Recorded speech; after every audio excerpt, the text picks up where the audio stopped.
Sveiki draugai, žinot kas esu, parašyta ir Facebook'e, ir YouTube'e. Tai šiandien papasakosiu istoriją apie sukčių. Aišku, iš karto pasakau, kad įtariamieji yra nekalti, kol teismas neįrodė jų kaltės, bet apie viską iš pradžių. Prieš gerus 2 mėnesius kažkur sugalvojom, kad reikia naujo kamino, nes mūsų senasis va čia stovėjęs, buvo sutrūkęs visas ir sugalvojom, kad pasistatyti reikia štai tokį kaminą. Susiskambinom su žmogum, kuris tuo užsiima. Atvažiavo ponas Petras, kurio pavardė lygiai tokia pati kaip mano.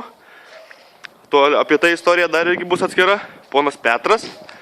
Ir sutarim, kad už atitinkamą pinigų sumą pastatys ponas Petras kaminą žadėjo ponas Petras per 3 savaitės pastatyti štai. Parašyta. 8 metrų kaminas ir 6 metrų stovas, 3200 litų. Vykdytojas, vienu žodžiu, viskas tvarkuoja, apie tai vėliau. Žadėjo ponas Petras, kad padarys kaminą gražiai su atrama, su štai atrama, kuri yra gerokai per trumpa, nes šitas galas turėtų būti iki čia, o va šitas kersinis turėtų remtis ties šitą vietą. Su atrama, gražiai prasigręš skylę ir prakiš kaminą per stogą ir apskardys aplink kaminą.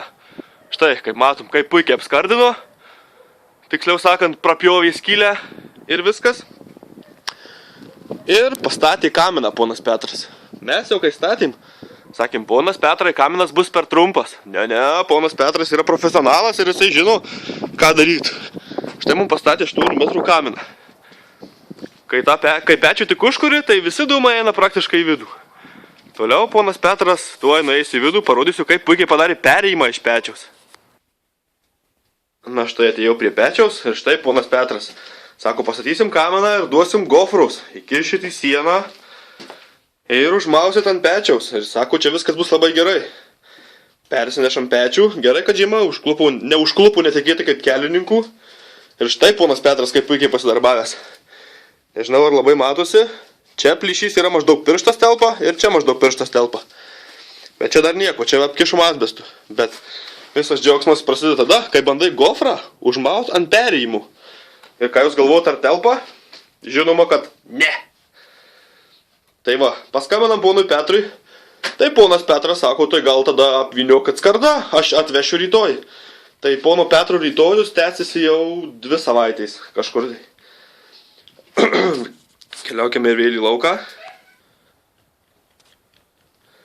Taigi tęskim toliau. Atvažiavo ponas Petras, pastatė kaminą, išdavė kamino perdavimo aktą.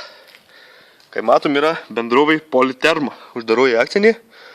Telefono numeris 827. Įsivaizduokit, kokio senumo yra atšviestas lapas, jeigu bendrovai 827. Įvedus internete, bendrovai jau turbūt, kaip suprantu, neegzistuoja, nes darbuotojų yra 0 ir įsiskolinama sodrai 20 litų. Ir viską pasirašo direktorius ponas Linas kažkoksai, tai vat matot. Va, ponas Petras ir žodžiu, o pono Lino įvedus į Google neradau nei vieno atsakymų. Štai pasirašyta viskas. Ponas Petras taip pat paėmė avansų 200 litų. Ir viską, kad tikrai ponas Petras paėmė, parašė savo asmens kodą. Toliau nerodysiu. Ir asmens kodo paso išduoto numerį, kuris yra išduotas 96. Ką tai reiškia? Tai reiškia, kad pasas 8 metai kaip negalioja. Tai tokie reikaliukai. Tai šiandien ponas Petras žadėjo atvažiuoti ir prailginti kaminą. Tai dar kartą pasikartosiu, kad įtariamieji yra nekalti, kol teismas neįrodė jų kaltės, bet tokie reikalai.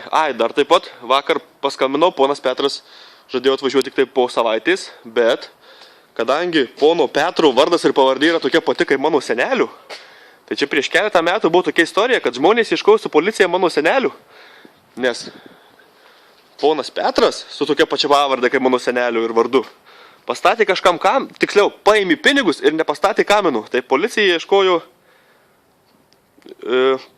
taip pat Petro su tokia kaip mano pavardė, žodžiu, ir po to įsiaiškinu, kad ne tas Petras ir viskas tuo baigėsi.